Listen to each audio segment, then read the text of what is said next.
Hi, my name is Renee, and I just spilled soda all over my lap. Problem is, I want to wear these shorts to the roller skating rink, but I have to leave in an hour. Could I wear something else? Absolutely, but I don't want to because this outfit is really cute. So today I'm going to show you how the quick wash cycle works on my washer and dryer.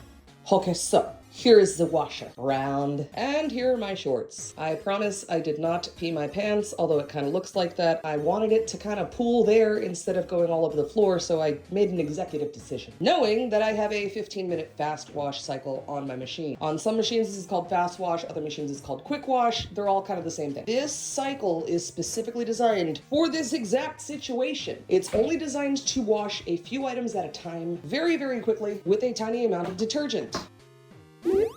It's really concentrated. Trust me, that's more than enough. But that is exactly why you should never use this cycle for anything like a normal load. Because if you notice on mine, I can change the temperature from warm, cool, or cold, but the soil level is only ever extra light. 15 minutes is not enough to properly wash a normal load of laundry. That is not what it is designed for. So if you're doing that every single cycle, what's going to happen is the machine is going to assume that you only used that much detergent. So when it goes to rinse everything out, it's only going to use the amount of water for that much detergent. For 1 to 2 items, totally fine. All right, we're gonna set it and forget it, and then we'll come back and do the quick dry.